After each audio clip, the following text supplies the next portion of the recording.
G'day YouTube, Warbles on a lot here. I'm going to give you a book reading from something I bought back in 2005, back when I used to aspire to one day getting back into flying and getting to be good at aerobatics. You know, I've flown a little bit of aerobatics, so I've watched a bit of it over the years. So I bought this book, and this is the first chapter. It's titled In the Middle of the 15th Century in Japan. In the middle of the 15th century in Japan, a time when the kingdom was both at its most isolated and, to Japanese eyes, most perfect, a strange tradition emerged, composing haiku as you died, at the very moment of death. Perhaps it wasn't so surprising. Japanese culture had become obsessed with the relationship between life and art.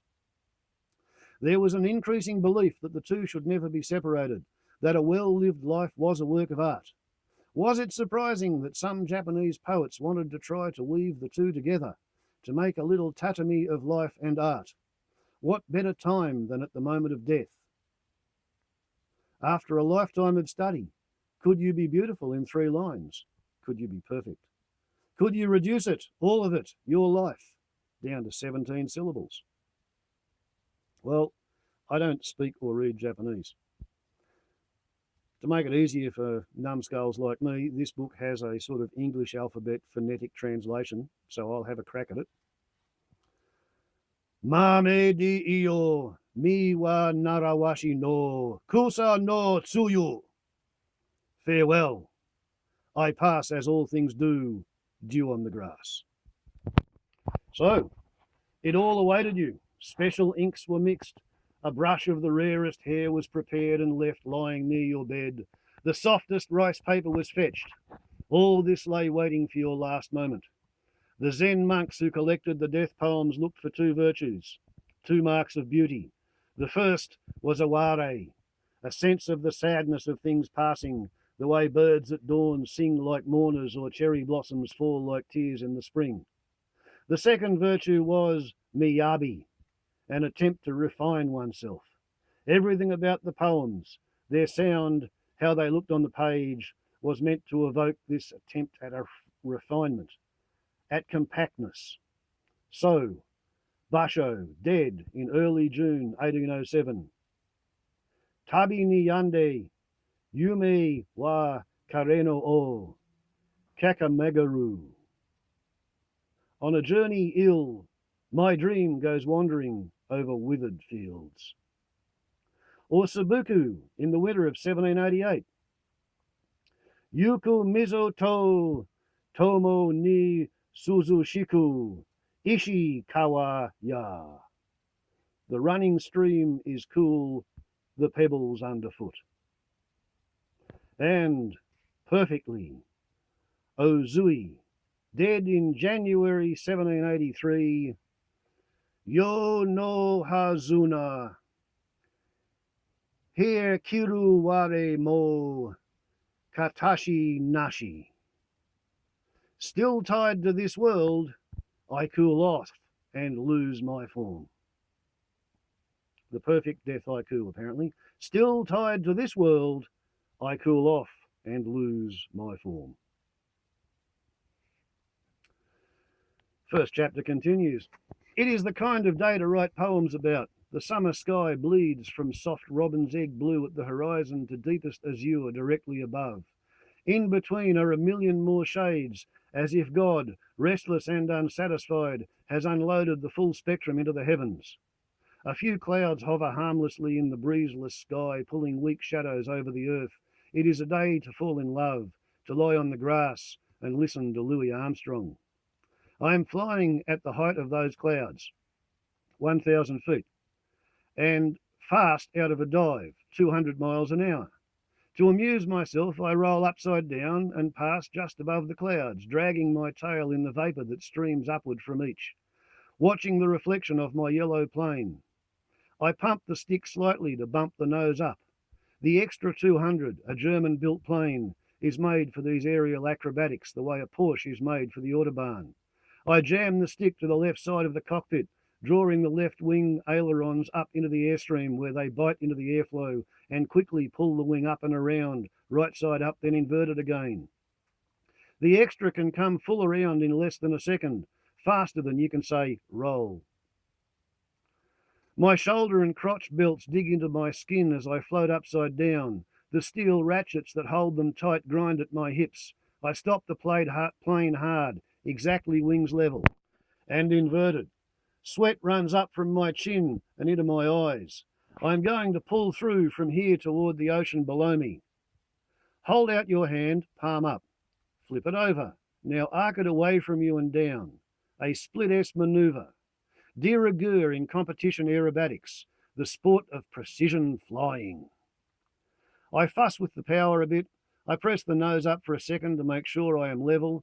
I glance out over the wing, squinting. Is it aligned with the horizon? As I set up, I notice everything. The shudder and whir of the propeller, the twitch of my rudder in the slipstream, the stink of gasoline draining from the tank. What I don't notice is that I am cluelessly, stealthily losing altitude. I check and recheck my alignment, inverted, for a good 20 seconds, ignoring my altimeter as it shows me leaching height. I am descending, unawares. I am about to start a manoeuvre that takes 800 feet from an altitude of 700 feet. Psh! I pop the air out of my lungs and suck in a new breath as I start the pull. Almost immediately, my eyes begin to grey as the blood rushes from my head. The G-meter creeps past 7. In the cockpit now, I weigh 7 times my own weight, more than 1,000 pounds. I lose sight of the horizon, and then my vision squeezes into a tunnel as if I were peering through a paper towel holder. I tuck my chin to my chest and close the back of my throat. I suck in on my abdominal muscles, trying to trap blood in my head and heart. I grunt, a hum of pain and stability. I am like a locked-in coma patient. My mind is alive in this useless hunk of a body. It is wonderful. And then, in an instant, no longer than it takes my brain to assemble and synapse a single neuron, I am terrified. I have seen from the angle of the sun and the sea below that I am too low. I can't tell how much I am off, but I know that even a foot is too much. Friends have died this way. Ah! The breath shoots out of me in a horrified burst. In an instant, my mind is cranking through the options. I don't have enough room to pull the manoeuvre through without putting more stress on the plane than it can handle, snapping the wings off. But I am too far along to roll the plane back upright. My options flip in front of me, shuffling cards, all bad. And then the thought comes to me, the one everyone always asks about. If something happens up there, what will you think? Will you think the risks you took were worth the way your life ended? Will you be sad? Will you think of your family? Here on the last day of my life, in the last moment, I am writing a death poem with my plane. Now, with the water coming up at me at more than 200 miles an hour, what am I feeling? What am I thinking? I don't feel remorse or fear of death or even of pain. I don't think about my family or the life I am about to slam to pieces. What I am feeling in that one moment of truth is anger. Deep, profound anger. Shit! I think I've just killed myself! No Visible Horizon is a raw, brash, astonishing work of non-fiction by Joshua Cooper Ramo. And you know what? It pretty much cured me of wanting to take a perfectly good aeroplane with nothing wrong with it, climb into it, get it up off the ground into an environment where absolutely everything has to go 95% right or you're going to break the aeroplane. If you get it less than 90% right, you're probably going to kill yourself. And then, for the fun of it, destabilize that aeroplane, turn it upside down, fly close to the ground sideways, perform vertical climbs and dives in proximity to obstacles for the look of the thing.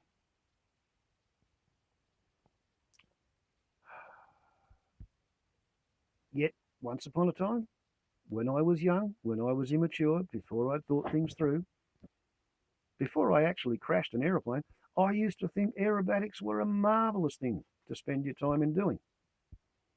Writing death haikus in the display smoke behind your aerobatic flying machine.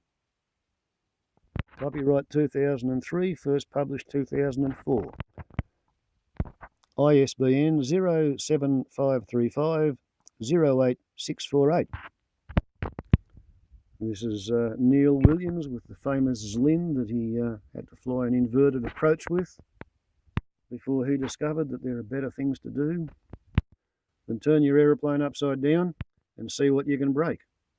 So anyway, next time you're tempted to exercise your Biggles fantasy,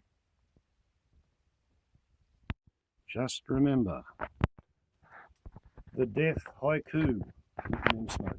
Baubles on a lot to YouTube. Ciao.